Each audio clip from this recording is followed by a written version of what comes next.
Pistons fans, let's talk.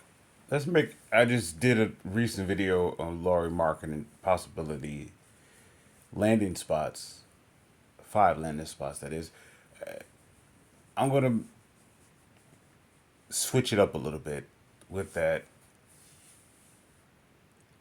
and I'll just do a little alteration to the trade. I'll send Stewart, Ivy, Asar, Duran, 3 firsts for Clarkson, Marketing, and Walker Kessler.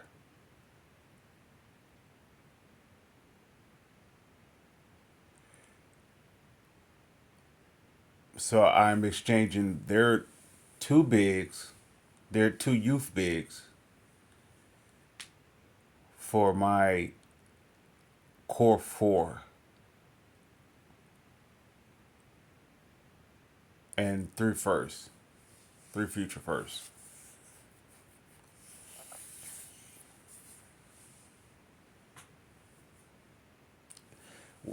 Is that I I want to say is that a I want to ask the question: is that an unrealistic scenario, unrealistic trade on either side, or is it balanced? I would give I would give up the 3 firsts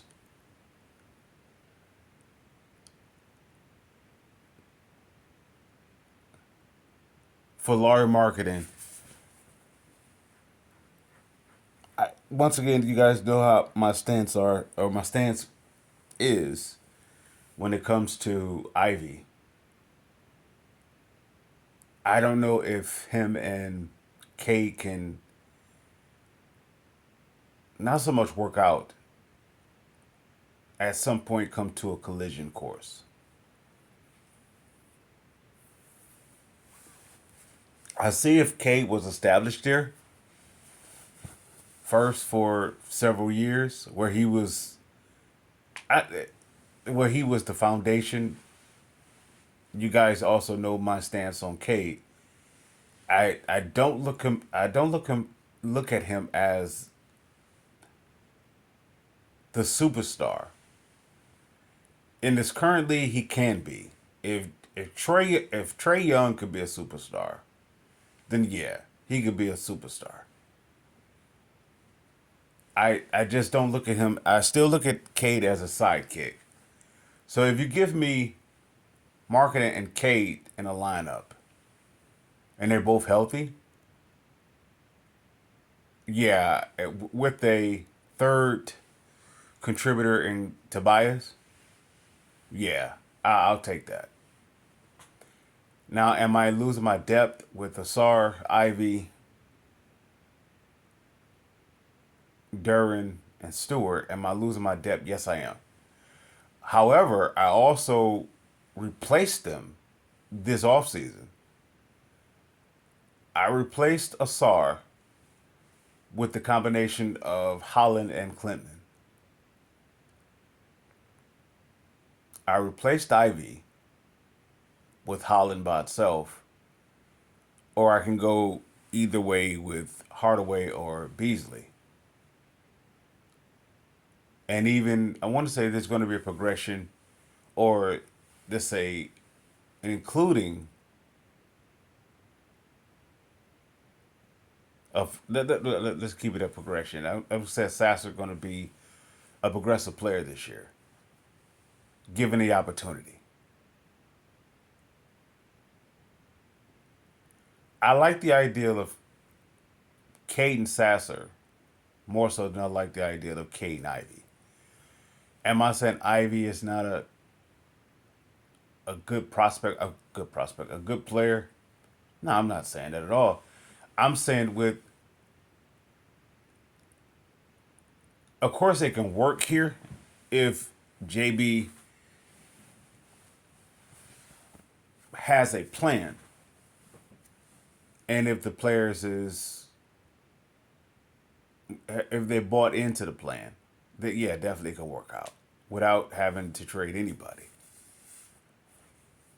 But on paper, it's even though you have Tim Hardaway for a year or two, Beasley for a year or two, you don't really know what you're going to get out of Sasser in year two.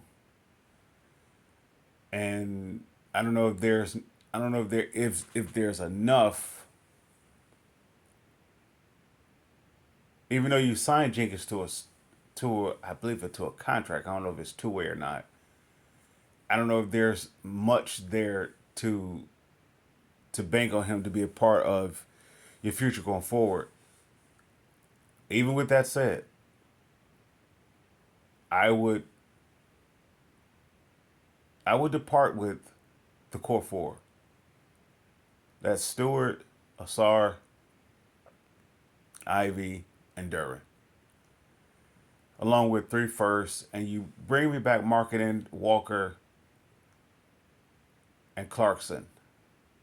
Maybe a second rounder to balance it out from Utah. Maybe a couple second rounders to balance it out. My starting five, of course, would be Reed, marketing.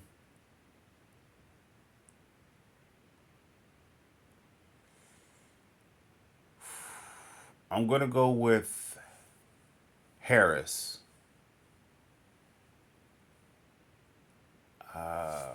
This is gonna be tough because now I have to add some more pieces to the team. Whoever some free agents that's still available. Somebody that's up under the mid level, maybe possibly a trade.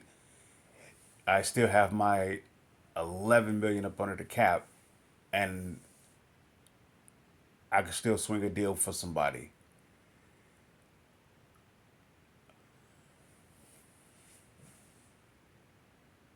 With I don't know. I wouldn't say I would go for Brandon Ingram for 1 year for that 11 million. Yeah, I would gamble. Even though it would be considered too early in the process of the rebuilding process, or let's say the turnaround process. At the same time, it wouldn't. I look at this as a calculated risk. If Brandon Ingram doesn't work out, you can move on. If marketing doesn't work out, you can move on. But think about what you have going in by trade deadline. You have Tim Hardaway, Beasley, Harris. If you swung a deal for Brandon Ingram, as well as marketing, and even Walker, you have them all at the trade deadline. There's not one contending team that would not welcome any one of those assets. And it also puts you in a position to accumulate more assets, even though it, you look at the exchange, or would you say the loss, I guess, what is it called? Addition with subtraction. Even though you may have given up your future farm, with this current draft with Holland and Clinton, it shifted the talent level. With Clinton and Holland, they're not your typical Asar, Ivy, Duran, Stewart type of young player. They have playmaking that is not like pissing. It literally put me in the mind of Dennis Rodman and John Sally when they were drafted here. Out of all the draft picks, including going back as far as Grant Hill being selected by the Pistons, I maybe Tayshaun and Mimino Core come close to this.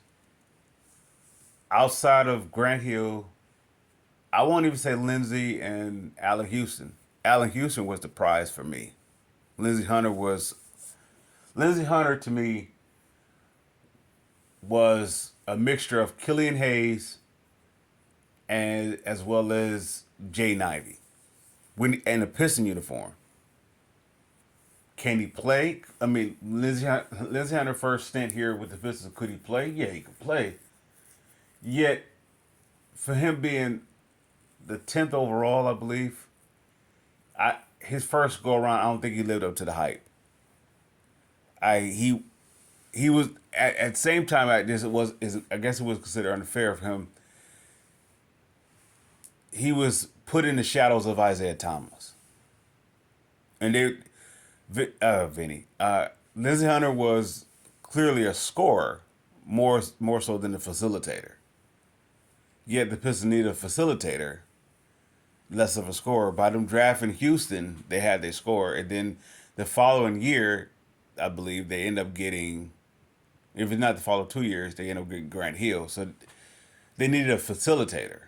Grant Hill needed a Bobby Hurley. So moving on. Yeah, I would give up Ivy, Asar, Duran, Stewart, and three firsts.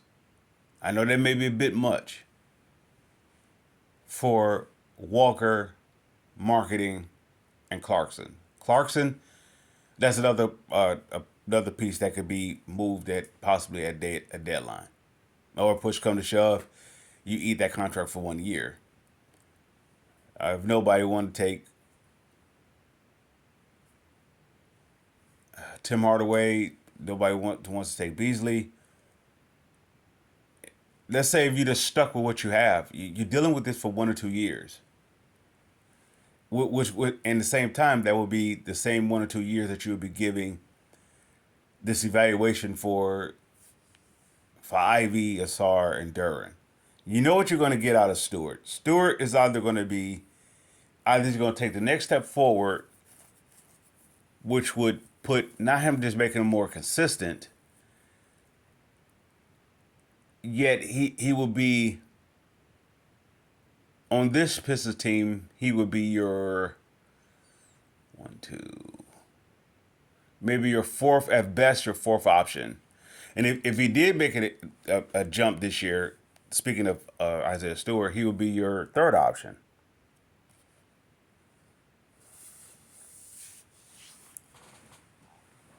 So yeah, I would gamble for the two bigs from Utah in exchange for our youth movement. Because I believe the youth movement have shifted. It went from Sadiq Bey, Stewart, Killian to Cade, Ivy, Duran, and Asar.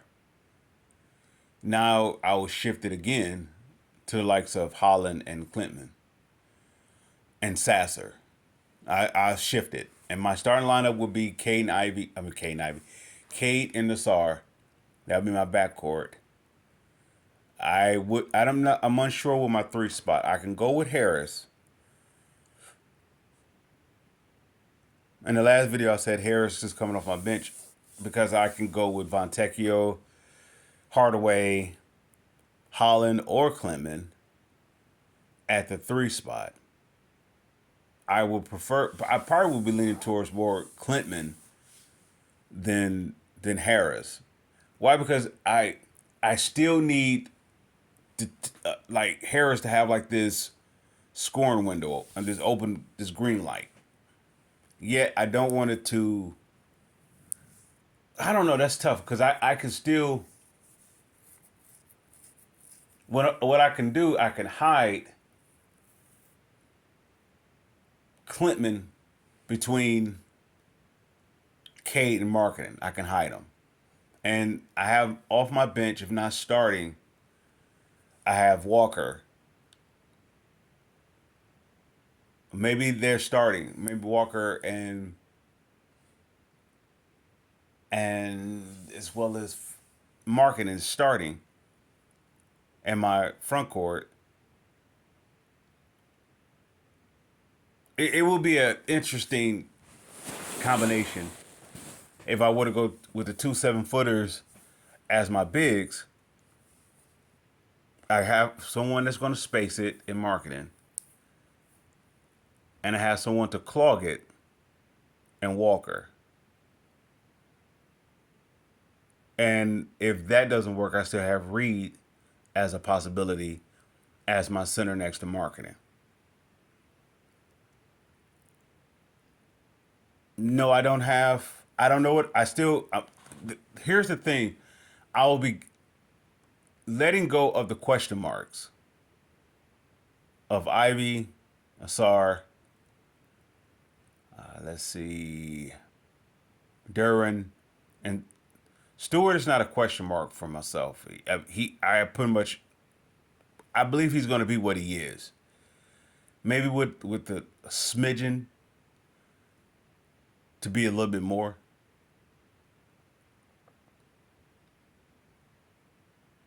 With that said, I would really love the backcourt of Cade and Asar with marketing. With my if marketing's here at my four, I will love, and I can I can go Tobias with a 2 year window, or I can go. I believe Tobias will start beginning of the season, and I believe Clinton is coming. Clement or Holland is coming. They have a 2 year window with Tobias, and that 2 year window is going to do one or two. Is going to groom Holland or Clinton for that spot long term. With that said, Pistons fans, I salute.